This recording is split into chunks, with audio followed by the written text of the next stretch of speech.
The Garden of Eden, a paradise lost. Its location has been shrouded in mystery for millennia. Scholars and theologians have long placed it somewhere in the Middle East, guided by the ancient texts that speak of rivers and fertile lands. But what if everything we thought we knew was wrong? What if the Garden of Eden wasn't in Mesopotamia at all? Enter Dr. Konstantin Borisov, a rogue historian with a controversial new theory. He claims to have found compelling evidence that places the Garden of Eden in a most unexpected location, Egypt. Borisov's research has sent shockwaves through the world of biblical archaeology. His bold claim hinges on a reinterpretation of ancient texts, a fresh look at medieval maps, and a surprising connection to the enigmatic Pyramids of Giza. Could this be the breakthrough that finally unravels one of history's greatest mysteries? Or is it just another dead end in the search for the Garden of Eden? For centuries, the common belief has placed the Garden of Eden somewhere in the Middle East. This ancient and mystical region has long been the subject of fascination and speculation, drawing the curiosity of scholars, theologians, and adventurers alike.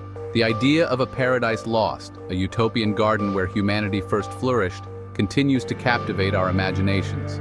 This region, often referred to as the cradle of civilization, is home to the Tigris and Euphrates rivers, two of the four rivers mentioned in the Book of Genesis as flowing from Eden.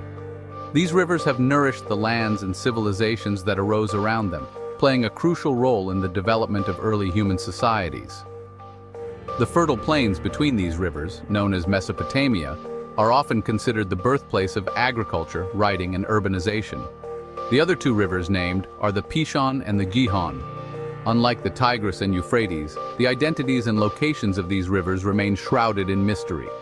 Ancient texts and manuscripts provide tantalizing clues, but no definitive answers. The Pishon and Gihon are often described in terms that evoke a sense of wonder and abundance, further adding to their enigmatic allure.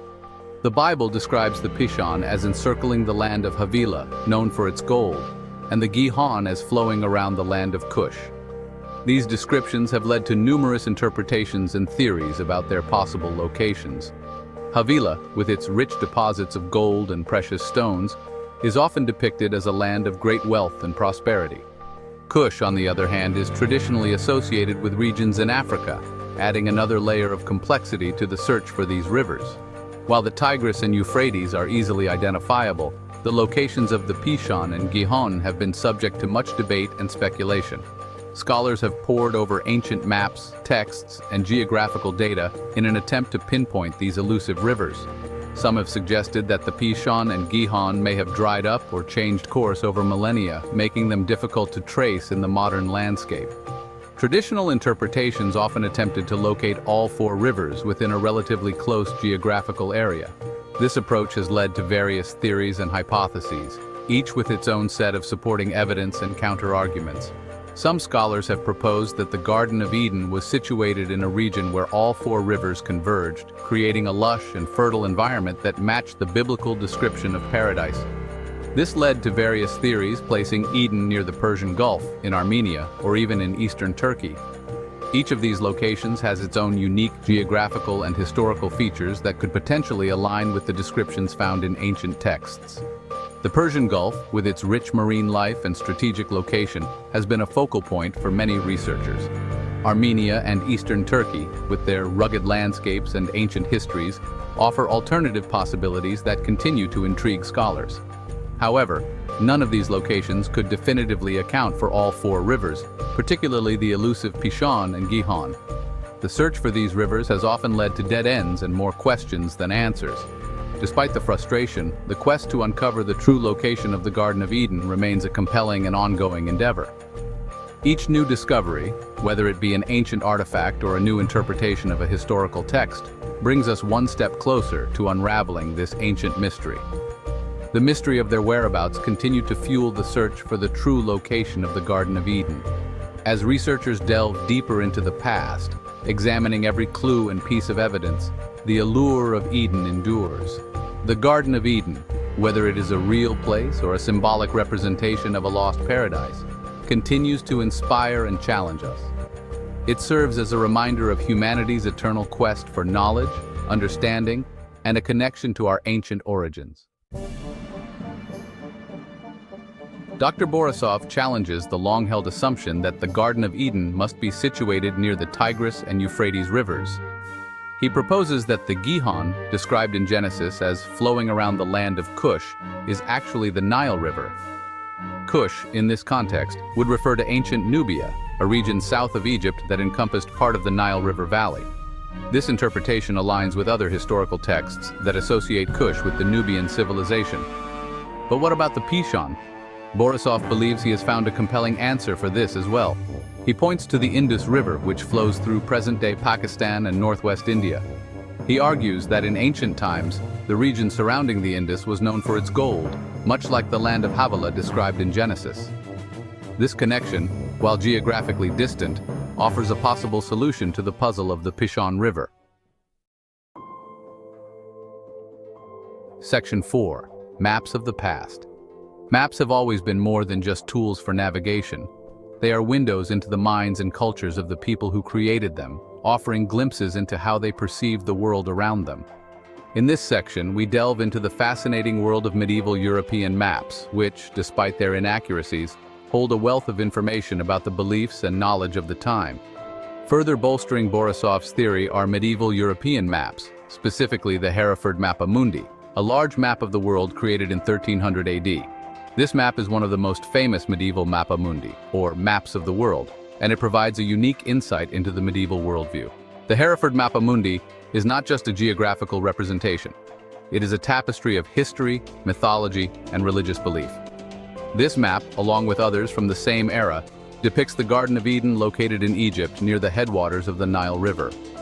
This placement is intriguing because it contrasts sharply with the more commonly accepted locations of Eden in Mesopotamia.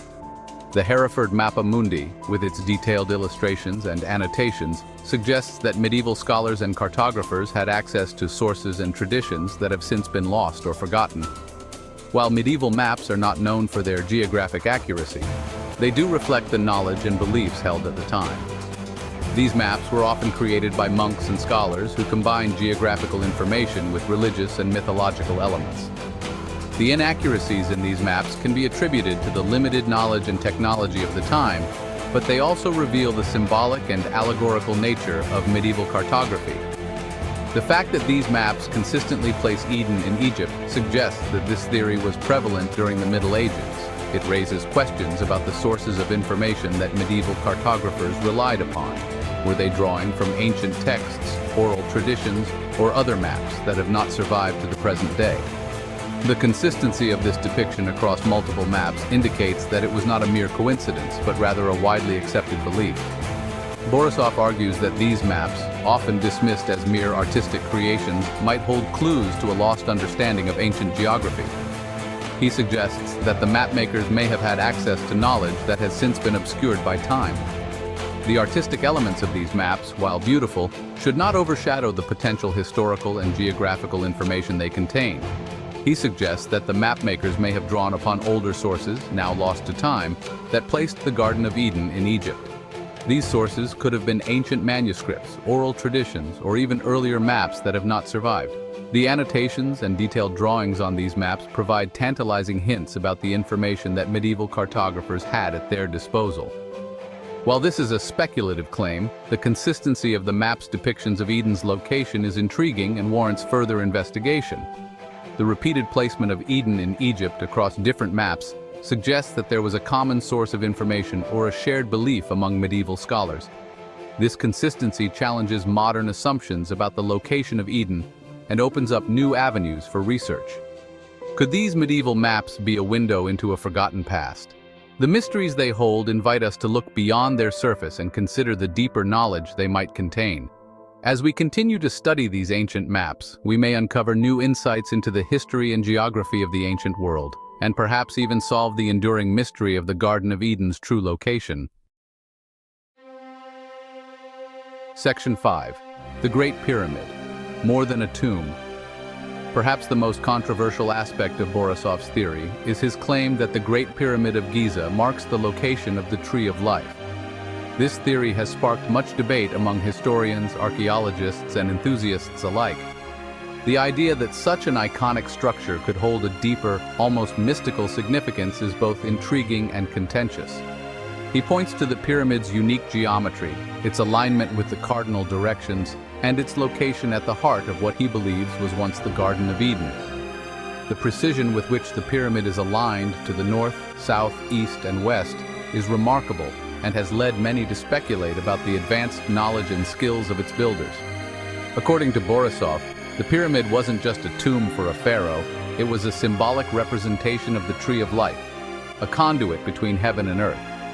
This interpretation suggests that the pyramid served a dual purpose, as a final resting place for the pharaoh and as a spiritual beacon connecting the earthly realm with the divine. Borisov draws parallels between the pyramid's structure and descriptions of the tree of life in ancient texts. These texts often depict the tree of life as a central unifying element in the cosmos, bridging the gap between the mortal world and the heavens. The intricate design and construction of the pyramid, with its ascending and descending passageways, seem to echo these ancient descriptions. He suggests that the pyramid's ascending passageways symbolize the branches of the tree reaching towards the heavens, representing the soul's journey towards enlightenment and eternal life. The upward movement within the pyramid could be seen as a metaphor for spiritual ascension and the quest for higher knowledge, while its descending passages represent the roots delving deep into the earth. These roots could symbolize the grounding of the soul, the connection to the earth, and the importance of understanding one's origins and heritage. The duality of the pyramid's design reflects the balance between the physical and spiritual worlds. While this interpretation is open to debate, it highlights the enduring fascination with the Great Pyramid and its possible symbolic meanings. The Great Pyramid continues to captivate the imagination of people around the world, inviting us to explore its mysteries and consider the profound possibilities it represents. Whether one subscribes to Borisov's theory or not, the idea that the pyramid could be more than just a tomb